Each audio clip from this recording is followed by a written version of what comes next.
Hello everyone and welcome to Journey with the Kellers. My name is Amanda Keller and today we are back in the Keller kitchen. So today we are going to be making something from Delicious Disney's Disneyland. Today's recipe is called Big Thunder Ranch Ribs, okay?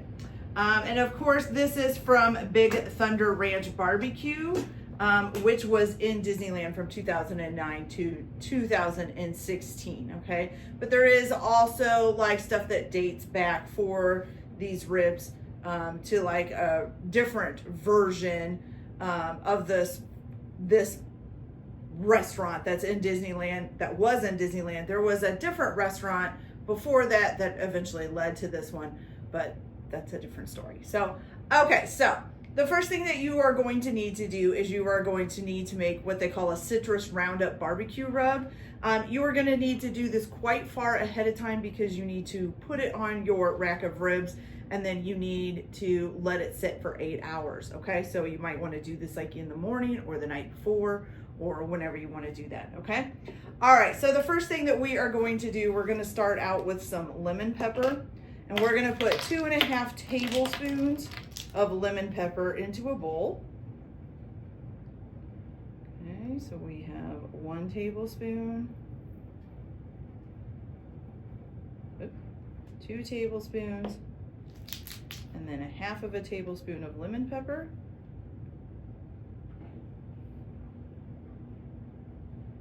There we go. And close that up. Then you're going to need 2 tablespoons of seasoning salt. Top off of this. See if I have 2 tablespoons in here. If I don't, I'll have to get my newer. Oh, that's a little bit more than 2 tablespoons. That's okay. Or 1 tablespoon, I mean. I think I have just about enough, yeah, to make 2 tablespoons. Okay. Luckily I bought a new one of that. This is where I stepped on my cat's tail. I'm so sorry, Saber. Whoops. Okay, then you're gonna need 2 tablespoons of paprika.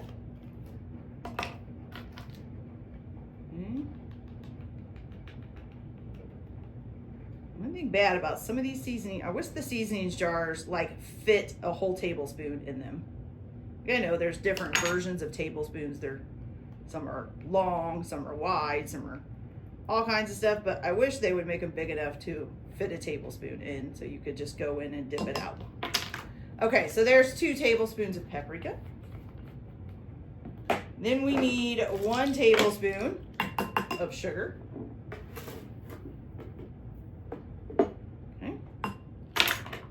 Then you're going to need 1 tablespoon of brown sugar.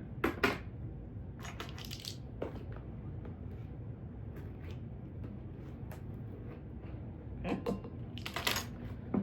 Then you're going to need 1 tablespoon of ground cumin, which is right here. I think this one's new. Yep, it is. So take the seal off. So 1 tablespoon. Right? Yes, 1 tablespoon ground cumin.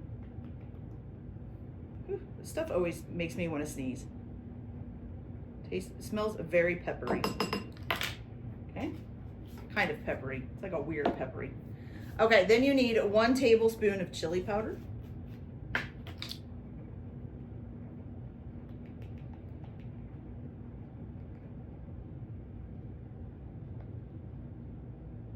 Okay. Then you're going to need 1 tablespoon of garlic powder.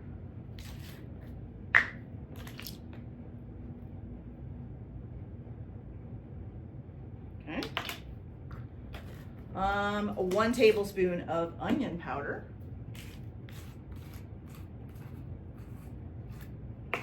Oh, that one's brand new. Didn't realize that. Okay. Get this baby open.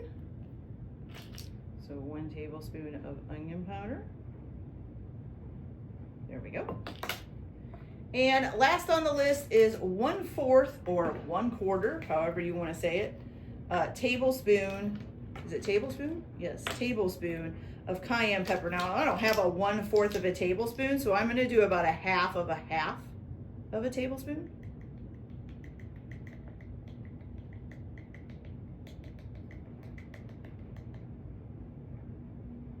There we go. Okay. So now that you've got that all in there, you're gonna go ahead and just stir that all together. Make sure you get your brown sugar kind of chopped up so it goes in there.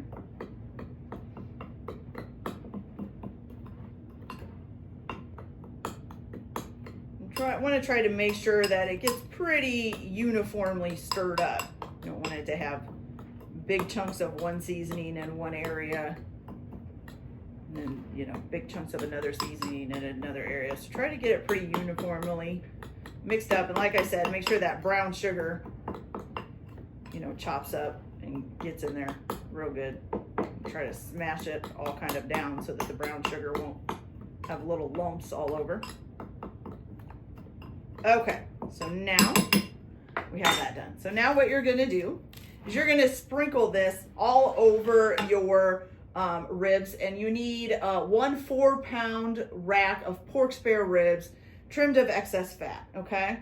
So I have this is the biggest pan I have, by the way. I don't even know if this is 4 pounds. I just bought a whole thing of ribs. So it might be even a little bit more than that. But so this is the biggest pan I have, but eventually, oh my gosh, sorry, my cat just jumped up on me. Get down, kitty, get down. Oh, okay, eventually you're going to be covering this with aluminum foil, and then I'm gonna put a pan underneath of it once I put it in the oven. Little stinker, no, shoo. Oh, kittens. And so once you know, hopefully once I wrap it with aluminum foil and then put another pan under it, hopefully it won't leak all over onto my stove and cause a big smoky mess. You're just gonna go ahead and sprinkle this around. So I'm gonna put about half of it, oops, on this side of it. Okay. Make sure we get it pretty good and covered. So we're about to half now, I think. Okay, so, and then you're gonna rub it in really well, especially since mine's kind of bent up here. You wanna make sure we get it all the way up there. Get it rubbed in real good. I'm gonna try to rub it along the sides. Now she's over in the window.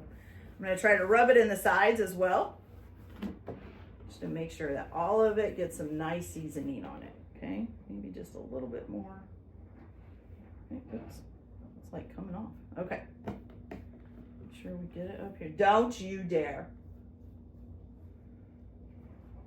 I'm telling you, you know, my kids are almost grown, but I still have to use the mom look on my animals. Oh, sorry, she's sniffing the camera now. Hey, Loki, leave it alone. And she's really wanting to come check out these ribs. Woo. All right, so we're gonna flip this over.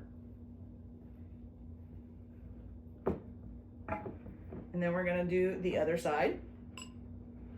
So sprinkle, sprinkle, sprinkle. She's on, get down, come on, up, down. You're not supposed to be on the counter. Get down, go, come on, go. Kitty, go. Loki, get down. Oh, she's being a pain. I am so sorry. I don't know why. She's getting older now and way more curious, and it's really a bad thing. Gotta train her to stay off the countertops. She is not very good at. Okay, so get this all on there. Sorry from the interruptions from my little kitty. Like I said, not usually on the countertops. Just so you know, they're not allowed up there. Unfortunately, she's a kitten and still learning, so we'll get her trained eventually. Spray bottle goes a long way a lot of times. Okay, so get that good and rubbed in there. And then once you have that all rubbed in, okay, so now what you're gonna do is cover this and refrigerate it for at least 8 hours. So I'm just gonna cover mine with some aluminum foil, and then I'm gonna stick it in the fridge, okay? So I'll be back as soon as that 8 hours is up, and I will tell you where to go from there. So actually, let's see here. Okay, so actually, technically, well, no, I'll come back and tell you guys once it gets done refrigerated, and then you can see me do it. All right, so I'll be back in just a little bit. Okay, you guys, so our ribs have been in the fridge for about 8 hours. They look really good too. Look at how nice and coated they look. Okay, and of course I have mine. I'm going to keep this piece of aluminum foil I use because you're going to use it again. I have mine on top of this pan just because my pan isn't quite big enough to fit this, and I wanted to make sure that there was a pan over underneath just in case it kind of messes up. Okay, so what you're going to do before you put this in the oven, first of all, you do need to preheat your oven to 350 degrees. Then you're going to take a half a cup of water and just pour it into the bottom of the pan. I'm going to put a little bit on this side and a little bit on this side just to make sure that we have water all around. Okay. There we go. All right, then you're going to cover this back up with some aluminum foil again. And then you're going to pop this in the oven at 350 degrees for about an hour. Okay. Once it has cooked for an hour, you're going to take the pan out of the oven and uncover it. And then you're just going to put 1 cup of your favorite kind of barbecue sauce, whatever that might be, over top of it. Okay. And you're going to make sure that before you put the barbecue sauce on, pour any excess water that's in the bottom of the pan out. Okay. So take it out of the oven, pour the excess water out, and then put 1 cup of your favorite barbecue sauce and just, evenly coat the ribs as much as possible. You probably need to flip them over. So maybe do a half a cup on the front, flip it over, do a half a cup on the bottom. Okay. Then you're going to return it to the pan, to the oven, and cook it again for an additional 30 minutes. Okay. So once that is done, and you're not going to put the foil back on for the second part. You're going to leave the foil off. Okay. Once that is done, you can remove the pan from the oven, and you're going to keep it covered lightly with foil and let it rest for about 10 minutes. And then we'll just slice the ribs up with a serrated knife. But I'll come back and show you guys how they turned out. So 350 degrees, cover them in aluminum foil, cook for an hour, take the aluminum foil off, then coat it and take the extra water out of the pan, coat it in 1 cup of your favorite barbecue sauce, put it back in the oven for about 30 minutes, then take the pan out, lightly cover it with your foil again, and let it rest for 10 minutes before you cut it up. Okay, you guys, so I'll be back when this is ready to go. Okay, you guys, so these are all done. They look fantastic. Now, I haven't cut them up yet, but they're pretty simple to cut up. You just take basically a good serrated knife and try to cut in between the rib bones, and you get individual pieces. So this is ready. I'm going to try to just pull a little piece off and try it. I'm not a big fan of barbecue anything, to be honest with you, but I do like to try them just to see, because you never know. Maybe it'll be a different flavor and you like it. So let's give this a try. Oh, fun. Oh. Okay. It's got a little bit of spiciness to it. It's not too bad. I would say if you have a sensitivity to kind of spicy hot food, this might be a little too hot, but it's not too bad. It's actually pretty good. The meat is nice and moist, which is basically really what you want, especially on a ribs. And it was pretty easy to pull off of there, which is, I kind of like my meat a little fall off the bone type. Not quite to that point, but still really good. That's not too bad. Still not a thing I really like all that much. Like I said, I'm not big on barbecue, but that's just me. But my kids and husband and stuff love it. So, hey, they'll chow down on this like nothing. Okay, you guys, so that's it for this video. I hope you liked it. Like and subscribe if you like, or don't if you don't. Everyone have a good day. Enjoy your cooking.